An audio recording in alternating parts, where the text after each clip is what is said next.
Hello, everybody, and welcome to a new episode of the Leaders in Supply Chain podcast. I am your host, Radu Palamario. Delighted to have with us today Vijayan Chinnasami, or how most people call him Vijay. He is the Chief Operations Officer at Ultra Clean Technology, UCT. Quick introduction. Ultra Clean Technology is one of the leaders providers of products and services for the semiconductor industry. Simply put, they are the ones that make the tools, that make the chips, that make the semiconductors. So extremely essential key point in this extremely valuable industry that we've read and seen so much in the news lately, the semiconductor industry. And Vijay is a very seasoned professional within operations, within supply chain. He manages roughly 29 plants in UCT. And within his career, he's done a lot of different things. He's started from an industrial engineering background. He's ended up in operations, then general management positions, running full P&Ls. He's also worked for some large companies like Ericsson or Jabil or Flextronics. So delighted to have you, Vijay. Thanks for joining us and welcome. Hey, thanks, Radu. Thanks for having me here. So maybe let's start with you first and foremost. I mentioned to the audience, so in kind of industrial engineer by formation, by education, then your career took you to run operations, then to actually general managers type of positions. You actually was a CEO of a company at some point. So I like to ask the question now, CEO, I like to ask the question, what were some inflection points in your career when you look back and you're like, okay, this moments in time really shaped me being an executive today? Yeah, I don't very often think about the past. Sometimes the nature of the where you are right now is all about tomorrow. But that's an interesting question, and I've actually thought about it. And I would say there's a couple of inflection points. The first one I believe is my education. So I grew up in Malaysia, in Kuala Lumpur, and at a certain point I decided that I'm going to go to study overseas. I did my bachelor's degree in industrial engineering in Australia. I think that's just one inflection point that sort of opened up my exposure, living alone. I was 17, lived with the parents all the time, and bang, you're on your own for the next 5 years. And during that time too, nowadays kids don't do it, but at that time you work and finance your own education. So that was one inflection point I could think of that really sort of changed my trajectory. There's another inflection point. I spent quite a number of years as an industrial engineer with Sony in Penang. Things were good, things were comfortable, and comfortable was not what I wanted. I realized that I need things to be shaken up. And when I was headhunted to run operations, so moving from industrial engineering, where you spend a lot of time on operations, and I think that's an inflection point when I was headhunted to run operations for Bosch, to run their car radio operations. I believe it's a second inflection point that took me to a different trajectory. And then from then on, it's just been, expansion of the scope and expansion of exposure in the different industry, and just not accepting status quo and always looking to expand your portfolio and expand your exposure has been, something that I always wanted to do and something that have driven me all this time. So you don't like to get bored, basically. I don't like to get bored. That's true. Either I have to shake up the environment to make it not boring, or I have to find a challenging environment. That's fair. Now at UCT, I know that it's been a remarkable growth. Yeah, you've been with the company for 4 years, and then you've kind of grew from 900 million revenue to now you're close to 2 point something billion in revenue. So 2.5, close to 3 times growth in the last 3 years. Tell us a little bit about that. Ultimately, operations and you being the CEO is kind of the enabler or a key enabler for that journey. Yeah, I know it's been a challenging environment. We were about close to 900 million a couple of years ago, and part of it, the growth came because of the industry itself took an upturn, which allowed us the opportunity of what you could do with the industry. There's a couple of things that we did that predominantly helped us to be even better than a competitor, and also did put us in a position where we could capitalize the market growth. One was, historically, a lot of companies look at what the real demand is and then they react to it. So you're always reacting and trying to catch up with the demand. What we did was we really, since we are dedicated to the semiconductor space, we looked at where the market is going to go and really start planning ahead in terms of what we have to do to be able to be ready for the capacity ramp. So we added more capacity, some critical capacity within our operations that we knew will be in high demand. So we invested in this capacity. So that's one big piece of it. So when the demand come, we were ready with the capacity. So we were not waiting for customers to give us a PO and then we react to it. That's one key enabler that we did successfully. The second piece is the supply chain piece, the supply base. In the semiconductor space, folks that's been there in the industry will tell you there's a lot of mom and pop shops that really dictate the bottleneck of the supply chain in the semiconductor space. And they can't scale up. The scalability was pretty limited. Recognizing those supply base and making sure that you start putting plans together to expand and work with the suppliers that's scalable was another critical thing that we did. So we identified areas where we have issues, bottlenecks, using our heat map and really attacking and developing new suppliers that's going to help us during this ramp. So I think these are the two main key initiatives that we did proactively to make sure we were ready. So that really helped. So when the demand came in, customers were looking for capacity, we were ready, our supply base was ready, our internal capacity was ready, and then it's all a matter of execution and executing to what they needed.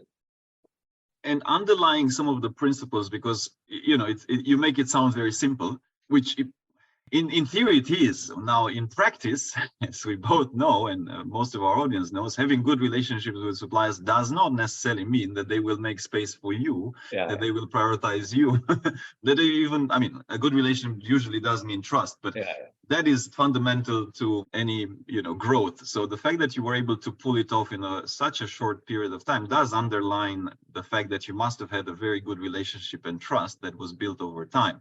So I guess my question is, and a lot of people, and during COVID we had that at scale, not necessarily in semiconductors, but across the industries where relationships broke down, where companies that were treating was basically trying to penny pinch the suppliers. Then the suppliers said, well, now I have a lot of options to go for. So, well, thank you, Mr. Client, but we stopped doing business here.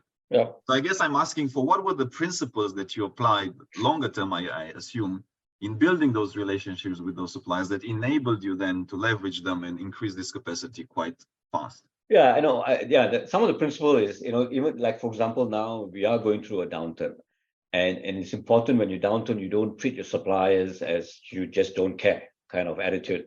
So we do have a lot of communication with them to try to see what can we do to reduce the pain. We recognize the demand is dropped. There's nothing much we can do from a demand perspective, but we can help you in ways where we can mitigate some of your inventory. We could try to still let you build some capacity without affecting you. I think that's an important aspect of maintaining the relationship so that you don't damage it. When you want to scale up, they don't trust you, right?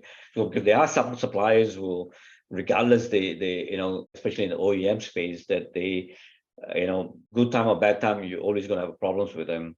But then 80 to 90% of the supply base that you can control, you really need to make sure that you are sharing the pain with them on the downside. So when you scale up, they're very willing to support you when you're scaling up because they know you're not going to leave them high and dry. So I think that's one key principle is really important. Even in this environment, we have a lot of subcons, we have a lot of build-to-print suppliers that we work with them to make sure that we are sharing the pain together with them. I think that's going to be important. And the second piece is you really need to make sure you have a scalable supplier. And scalable means that they're able to invest, they're able to put capacity for you during the ramp. And also they have even enough diversified business that when you're down, they still have diversified business they can still continue to manage.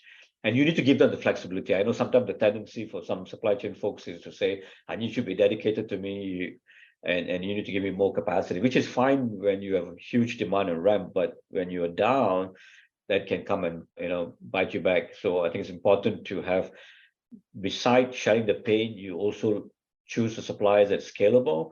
And also when you choose a supplier that's scalable, you also give them the flexibility that they can also interact with other customers and to diversify their portfolio. Which is very important, especially when we are bringing, one of the initiatives we have on the supply chain side is to bring suppliers closer to where our campus is, our factory is. So when you do that, you want to make sure that they're not solely dedicated to you. They have the flexibility to be able to grow their business too. So I think important is you have to think that they're also running a business, they also need to survive, they need to make profit and do what you can in the difficult environment, not the good times, which good times is straightforward, the difficult environments that they will always going to be there for you. Yes. And I mean, I remember I was talking to a friend of mine. He was running operations and supply chain for an industrial, actually crane manufacturer. So they make the cranes in the ports. And he talked a lot about collaboration with suppliers. And actually, the term collaboration does get thrown around a lot. In practice, that's where it kills us. So back to my context. So he actually went, look, I went as open book, almost open book with my suppliers. Yeah. I said, look, this is, let's keep things super transparent. We are both in this journey together. And of course, now certain things perhaps you can't share fully, but he went as open book as possible. And his point was that if you do that, then usually, I mean, not everybody, and again, maybe the ones that don't reciprocate, it's also clear for you that then you don't work with them. Or it's not a true partner. As opposed to that behavior, there's a lot of companies that still, no, I'm not going to say, I'm not, because what if, and the supply side as well, I mean, what if I tell my client, but then the client does something or uses that information with another supplier or God knows. So there's this fear of something will happen, which actually makes everybody lose, You lose because you have to stockpile more stuff. They lose because they don't exactly know, they can't plan properly. So it's a kind of a vicious cycle. So I'll just stop for a moment and get your thoughts also on this and see. Yeah, and I think you're right. And I think that transparency is really critical. And I give you an example of this environment where not only we are discussing with our suppliers on how to mitigate the impact, but we're also talking to the customer and saying, we need to be, how do we manage this so that when the ramp comes, we're also ready, right? So that we don't kill the situation, the supply base to the point that when RAM comes, we are not prepared and we have to go and find other suppliers. So having this transparency, it is I make it sound easy, but it's actually a very difficult conversation. It's a very hard conversation. Sometimes gets contentious in terms of the content of the conversation, but it's better to have the conversation and be transparent on both sides, so we know what we're dealing with, and we can agree to disagree on at the end of the day what the outcome is. But at least we had the transparency and agreed to a plan on how to move forward. I think that's going to be important. I think transparency is going to be really, really, really important, because you cannot let people second guess. If you let people second guess, then the trust is gone, right? Now, specifically for semiconductors, it has really been across all industries, but semiconductors, the regionalization, so there's whatever you want to call it, there's moves. US has, I think they even called it the CHIP Act or something to that extent. So they've built some massive facilities within mostly Texas, Arizona. I think you guys also have expanded some of the production there. But that does mean some shifts of capacity, people, talent, equipment, technology. So how do you deal with that volatility, risks? How do you do this supply chain network reshuffling in a way? What's some principles that keep it in check, healthy, efficient? Yeah, I tell folks that I've been here doing this kind of work for almost 30 years. And I'm still waiting for one day that I don't have to deal with some kind of operational or supply chain issue. So the geopolitical thing just happened recently, but the challenge has been since the pandemic. Right? In 2021, we woke up to an environment that nobody could predict that this could have happened. So at that time itself, we started to work on diversifying our supply base. Before the pandemic, the focus has been cost. And predominantly because of the cost, a lot of supply base is China-based.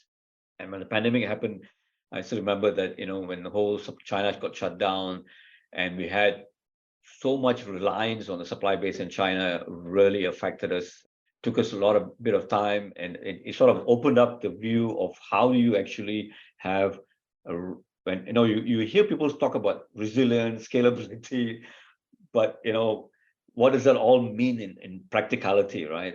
And I think that's where we started to think about our whole supply base design and how do we mitigate not only pandemic but any kind of things that could happen to one particular region that could affect us.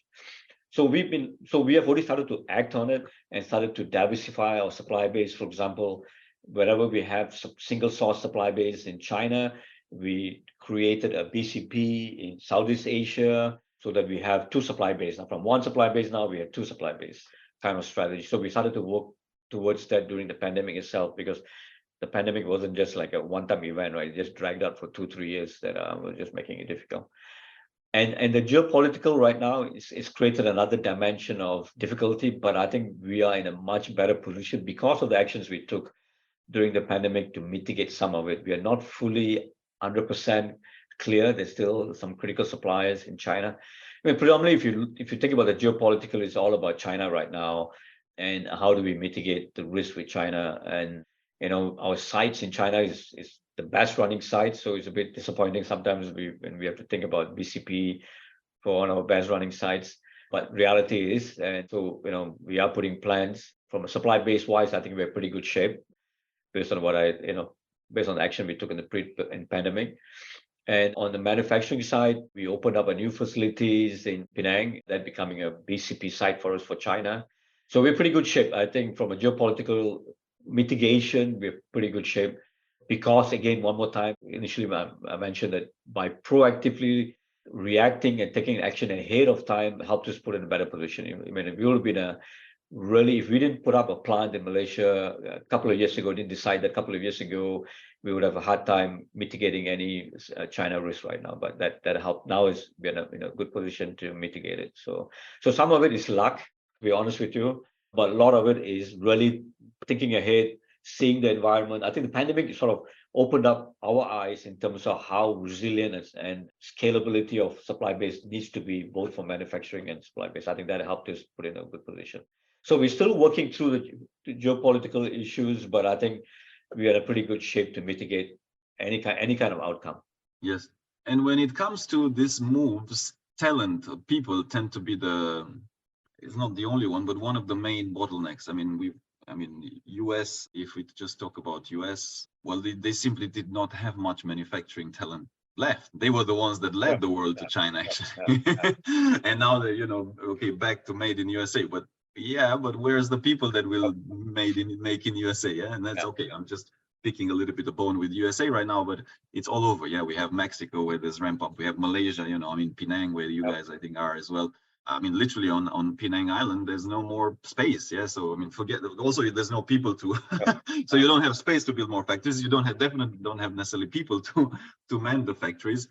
How do you, on the topic of people and talent, how do you fix that? Or is there a way to fix it or to address it or to challenge it? I don't know. There's a silver bullet for it. I mean, people ask me sometimes, what is my biggest challenge in the last couple of years? I say, last couple of years, the number one challenge is talent. Getting people is sometimes it's not even the talent itself, it's just getting people has been a big challenge. So we're just managing it through. I think one of the advantage we are a global company, we have footprint across the globe. So I have the benefit of I could move around talent when I need to have starting up. Like for example, when we're starting up Penang side, we move talents from other regions to move to Penang to help us to bring up the site. So we have that advantage of being more global. The second piece is we have strengthened our talent acquisition team to continue to look and create the pipeline of folks that we want to, we might not hire now, but at least we have a pool that we could tap on when we needed to. So I think that's number two. And of course, the rest of the stuff, especially in the US, compensation has been one of the biggest challenge we had because of the rising salary and so on. So we didn't, you can't chase it, but sometimes you just have to make sure that you have the right competitive package and solutions in place for getting the good talent. So I think it's a multiple of small things that we have to put into place. And then we also launched cultural change in the company to motivate and make sure people get excited about the company. We talked a lot about strategic balance, which is a very difficult conversation and environment where you're behind and customers are beating you up for more deliveries.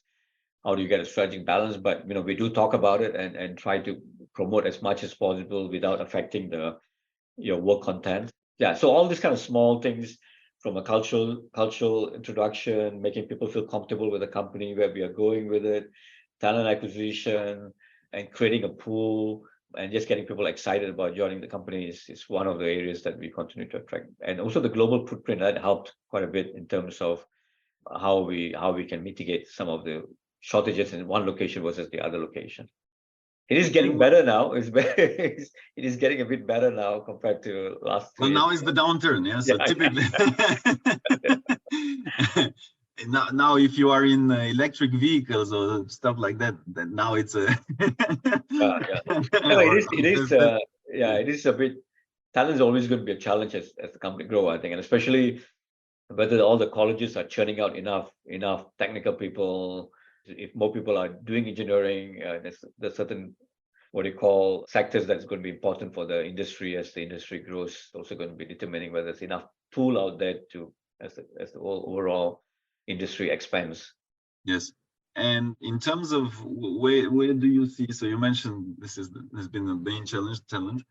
In terms of the next 1-2 years, I don't want to talk too far out in the future, but what's keeping you up at night? I hope nothing is really keeping you up at night, but in the spirit of I mean, you should sleep, because goodness, if you didn't sleep also then but burning kind of challenges looking into the next years. What are some of the key points that you're focused on fixing? Yeah. I think that it comes down to the same basic thing. One is we know the industry, especially the semiconductor industry, this is not about if it's ever going to pick up, it's just basically when. And the when is not like a couple of years from now, right? This is anywhere between 6 months to 12 months is what we predict the ramp will start.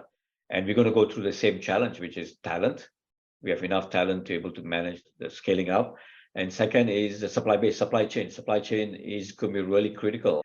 So on the talent side, as I said, we continue to make sure we invest and upskill our folks we have, especially in the downturn. We're taking this as an opportunity for us to look at the structure and see what we can do to improve better and bring in new talent in. So you need to continue to do that even to the downturn to be ready for the ramp. So that's one. Because it's easy to get into this cost cutting mode and then you don't make the effort to really strengthen your organization. So on our side, we are strengthening the organization as much as we can, number one. Mhm. Number two is the supply base. This is when you need to increase your collaboration during this downturn and get the supply base ready to ramp up.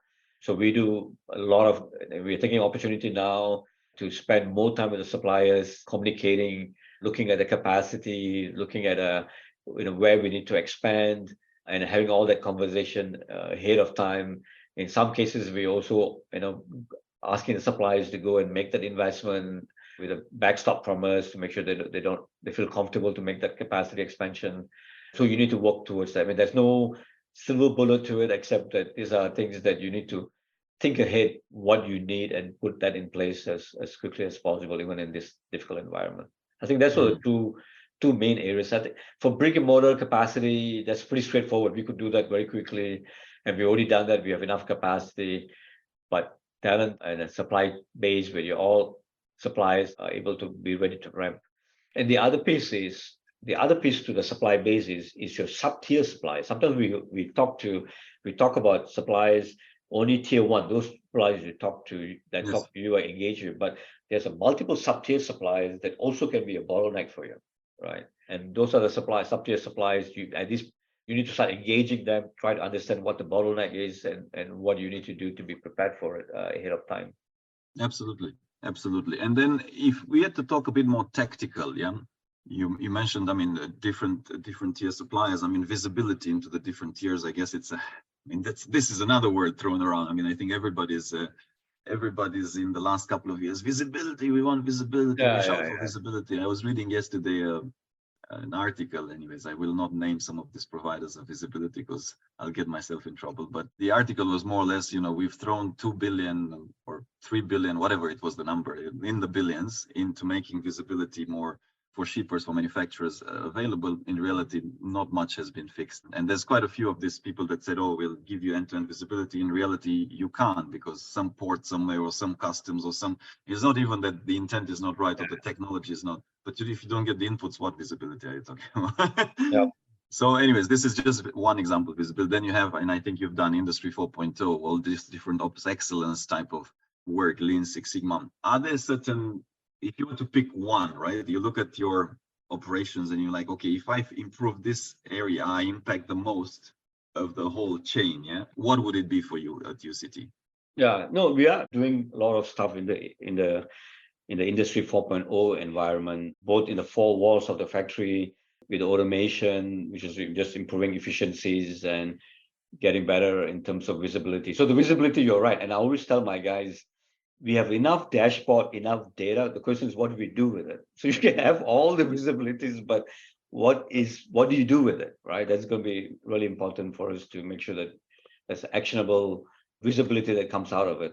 So the one area that we are embarked on that we have still work to be done is really, again, on the supply chain side, is how do we get better control of what's the suppliers demand profile, the signal we are sending to them, how do we get better visibility of what their capacity is, what is their ability to execute against that.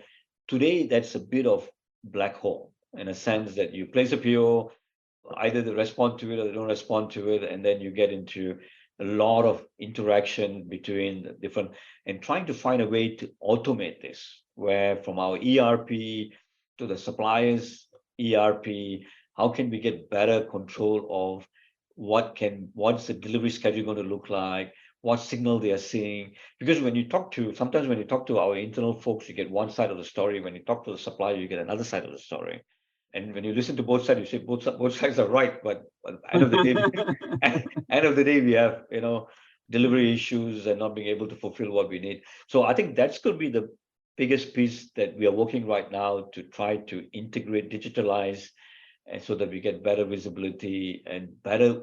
It goes back to the trust and collaboration, because sometimes the suppliers don't trust the signal because they said your signal comes in pull push. I don't trust this anymore, right? So I don't react to this anymore, kind of stuff, right? So to get that much more coordinated and build that trust in the supply chain is one area that we already embarking on it. We really don't have a solution right now, but that's one area that will help us big time, because 80% of what we do is material, so that's where the investment going to be.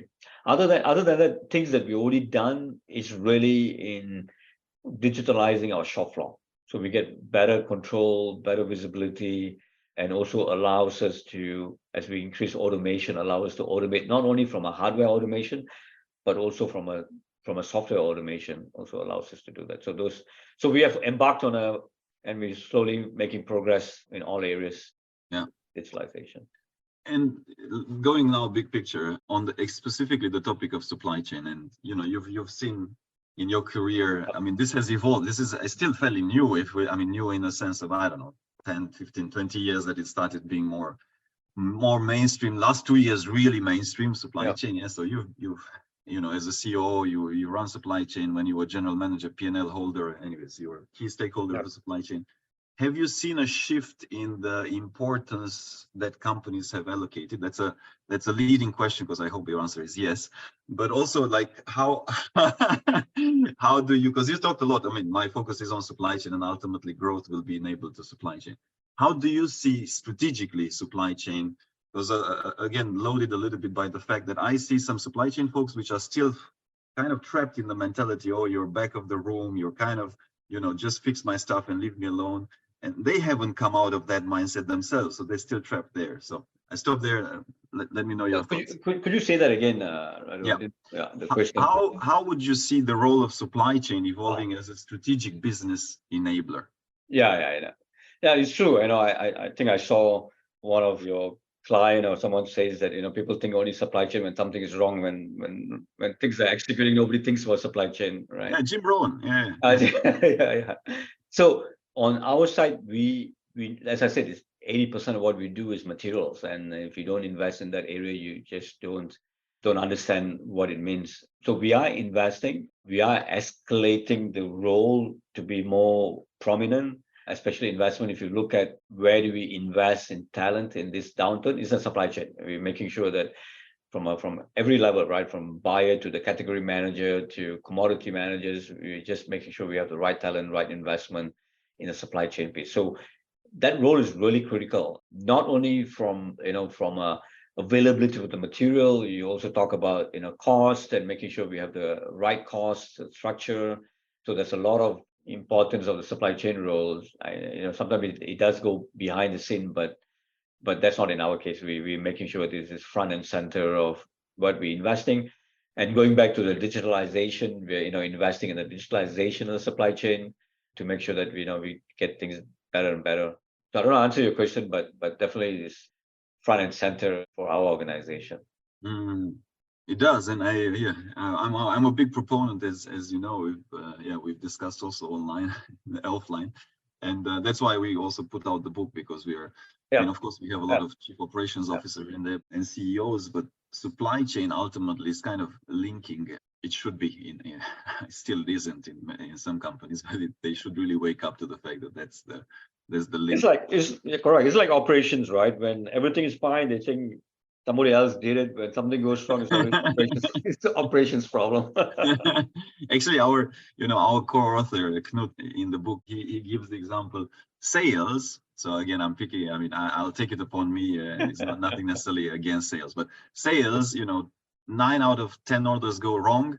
They talk about the one that went right. Yes. Operations or supply chain, 9 out of 10 go right. They talk about the one that went wrong. So Correct. It's a shift of